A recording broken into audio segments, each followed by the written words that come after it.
welcome to the Master Chess classes. My name is Kunal Vyas. I am a chess coach of Master Chess classes. Master Chess classes में मैं आपके लिए पूरी books पर video बनाता हूँ and अभी हमारा कोर्स चल रहा है chess training programme for unrated to 1400 rated player. और इसमें आज मैं आपके लिए वेरी इंटरेस्टिंग कॉन्सेप्ट लेकर के आया हूँ गाइस, और मैं आपको पूरा स्टार्टिंग से बताऊंगा कि किंग पॉन एंड गेम में गेम कन्वर्ट कैसे होता है जब हमारे पास में वन पॉन एक्स्ट्रा होती है, जैसे कि the conversion of an extra pawn in pawn endgames. ठीक है, तो यहाँ पर हम लोग स्टार्ट करते हैं। जैसा कि आप लोग देख सकते हैं, मैंने आपको प्लान सिंपली यहाँ पर डिस्क्राइब कर रखा है एरोस के थ्रू। यहाँ पर व्हाइट का क्या प्लान है और बेसिकली कैसे इस एंड गेम को विन करेंगे हम लोग। हमारे पास गाइस सिर्फ एक ही पॉन ज्यादा है, आप देख सकते हैं F1, king E7, king E2, king D6 and now B4। Guys opponent के किंग को एंटर होने से हमने रोका क्योंकि ये बहुत इंपॉर्टेंट चीज होती है। अगर अपोनेंट इधर एंटर कर लेगा तो फिर हमें इस गेम को विन करने में बहुत प्रॉब्लम होगी। अब किंग D5 गाइस, यहाँ पे अपोनेंट का किंग इधर से एंटर होना चाहता है तो हमने इसे प्रॉपरली स्टॉप कर दिया बाय अपोजिशन। और अपोजिशन क्या होती है, बेसिकली अपोजिशन फाइल रैंक्स और डायगोनल्स पे 1 स्क्वायर के डिस्टेंस पे जब किंग होते हैं तो उसको हम बोलते हैं अपोजिशन। और इसके अलावा भी बहुत सारे टाइप्स होते हैं अपोजिशन के, लेकिन वो टाइप्स मैं आपको आके एंड गेम के कोर्स में डिस्क्राइब करूंगा।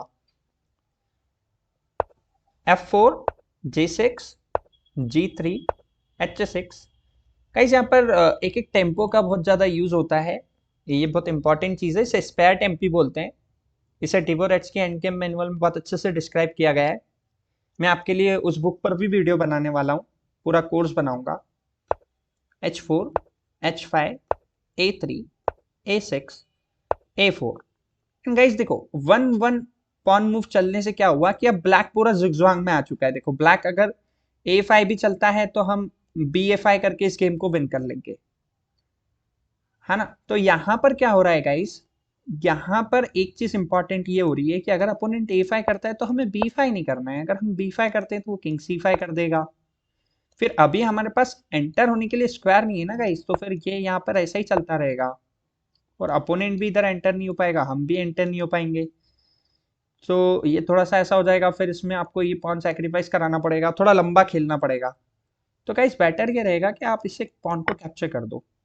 अब अगर अपोनेंट उधर जाता है तो उसे जाने दो और फिर आप इधर जाके सारी पॉन्स को कैप्चर कर दो। इससे क्या होगा गाइस, अब अपोनेंट को तो ये दोनों पॉन कैप्चर करनी पड़ेगी। अगर उसका किंग वो इधर लेकर के आता है एक एक स्क्वायर करके, तो प्रॉब्लम ये होगी कि हम ये पॉन्स ही बना लेंगे। इसीलिए चलिए अब हम वापस उसी एग्जांपल पर आ जाते हैं जहां पर मैंने आपको बताया कि अपोनेंट का पूरा मतलब ब्लॉक हो चुका है। अब यहाँ पर वो खेलेगा किंग टू C6। क्या प्ले करेगा guys, king to C6। Then हम प्ले करेंगे किंग टू D4 गाइस। यहाँ पर अपोनेंट प्ले करेगा किंग टू D6। देन हम प्ले करेंगे B5। अगेन हम देख सकते हैं हमने एक आउटसाइड पास पॉन क्रिएट कर लिए। और गाइस आउटसाइड पास पॉन क्या होती है मैं आपको नेक्स्ट वीडियो में बताने वाला हूँ, बट फिलहाल मैं आपको वापस से बता देता हूँ कि A फाइल और B फाइल की पॉन जो कि किंग से आउटसाइड होती है उसे हम आउटसाइड पास पॉन बोलते हैं, या फिर G फाइल और H फाइल में जो पॉन्स होती हैं जो पास्ट पॉन होती है उसे हम बोलते हैं आउटसाइड पास पॉन। तो उसमें बेसिकली क्या होता है, उसको हम ऐसे डिफ्लेक्शन यूज करते हैं। जैसे कि यहाँ पर अगर ये जो पॉन हो जाएगी B फाइल वाली, इसको हम प्रमोट तो नहीं करेंगे, लेकिन अपोनेंट के किंग को इसका डर लगा रहेगा कि ये प्रमोट होगी और हम इसे एज ए डिफ्लेक्शन यूज करके अपोनेंट के किंग को आउटसाइड करके और फिर हम इस साइड एंटर करके सारी पॉन्स कैप्चर कर लेंगे गाइस, और उसके बाद हमारी क्वीन बन जाएगी यहाँ पर।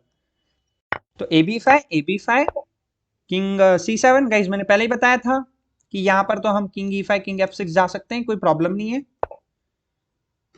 अपोनेंट को तो उसी पॉन को कैप्चर करना है। उसका किंग अगर D7 आता, हम मान के चल रहे हैं जैसे उसका किंग D7 आता, तो हम प्ले करते हैं B6। जाओ उधर वापस। अगर इधर आते हो तो ये क्वीन बन गई, देखो तो जाना ही पड़ेगा। तो जैसे ही गए तो हमें अब उस पॉन को कोई हाथ लगाने की जरूरत नहीं, हम इधर आ गए गाइस, अभी भी उस पॉन को कैप्चर करना पड़ेगा। देन हमने ये कैप्चर किया, देन हमने ये भी कैप्चर कर लिया एंड आप देख सकते हैं गाइस इसके बाद तो अब हमने ये तीनों पॉन विन कर लिया आराम से, और अब हम तो जीत जाएंगे ये गेम।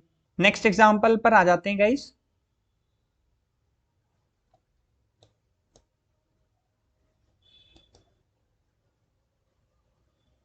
चलिए ये भी बहुत अच्छा एग्जांपल है, लेकिन इसमें व्हाइट ने मूव के लिए और ब्लैक ने जीता है गेम को। क्यों? क्योंकि देखो ब्लैक के पास आउटसाइड पास पॉन है।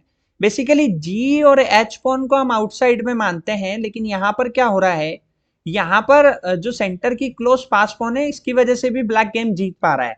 क्यों जीत पा रहा है? क्योंकि यहाँ पर कुछ पोजीशन ऐसी है कि यहाँ पर वीक पॉन से ज्यादा, तो इसलिए इजीली यहाँ पर गेम ब्लैक कर लेगा। देखिए आप लोग,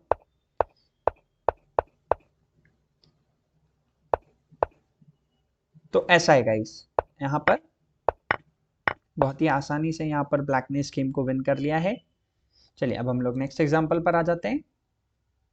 ये एग्जांपल भी बहुत अच्छा है गाइस।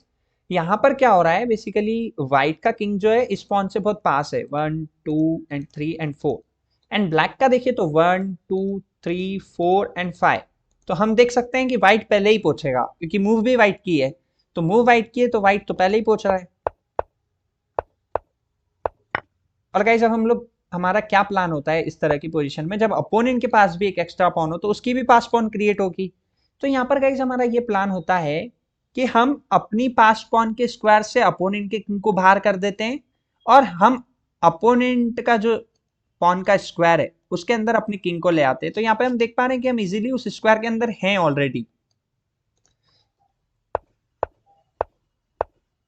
यहाँ पर king d4 a5 h4 h3, then यहाँ पर g4 a4 king d6, and guys हम देख सकते हैं अगेन हमने आउटसाइड पासर का यहाँ पर बेनिफिट उठाया। और गाइज रुक पॉन में मैंने आपको बताया था एक्सेप्शनल केस होता है जब हम अपोनेंट के किंग को हमारी पॉन के साइड आने से रोक देते हैं। तो यहाँ पर हमने वही किया गाइज, एंड इसके बाद हम देख सकते हैं हम इजीली इस गेम को विन कर लेंगे। Thank you for watching this video. अगर आपको ये वीडियो अच्छा लगा है तो प्लीज लाइक एंड सब्सक्राइब जरूर करें।